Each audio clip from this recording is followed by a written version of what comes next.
Lyca production Subaskaran மற்றும் red Jain movies தயாரிப்பில் உலகநாயகன் கமல்ஹாசன் நடிப்பில் பிரம்மாண்டமான இயக்குனர் சங்கர் இயக்கத்தில் இந்தியன் 2 வெற்றி நடை போடுகிறது. தமிழகத்தில் பணத்திற்காக இளைஞர்கள் கூலிப்படைகளாக மாறி வருவது வேதனை அளிப்பதாக அம்மா மக்கள் முன்னேற்றக் கழக பொதுச் செயலாளர் டிடிவி தினகரன் தெரிவித்துள்ளார். மின்சார கட்டண உயர்வுக்கு எதிர்ப்பு தெரிவித்து அம்மா மக்கள் முன்னேற்றக் கழகம் சார்பில் சென்னையில் ஆர்ப்பாட்டம் நடைபெற்றது.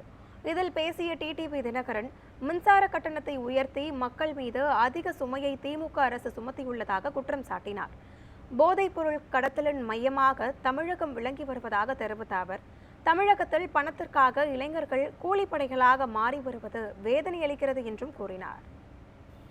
தமிழ்நாடு இன்றைக்கு போதைப் பொருட்களின் சந்தையாக மாறி வருவதையும் போதைப் பொருள் கடத்தலுக்கு மையமாக விளங்கி வருவதையும், அதனால் குறிப்பாக மாணவர்கள், கல்லூரி செல்கின்ற மாணவர்கள், பள்ளி செல்கின்ற மாணவர்கள், இளைஞர்கள் அனைவரும் கூலிப்படைகளாக மாறி 5000த்திற்கும் 10,000த்திற்கும் இன்றைக்கு யாரை வேண்டுமானாலும் கொலை செய்து விடலாம் என்கிற நிலை தமிழ்நாட்டிலே, இந்த ஆட்சியில தமிழ்நாடு இன்றைக்கு மிகவும் அழிவு பாதையை நோக்கி சென்று கொண்டிருக்கிறது.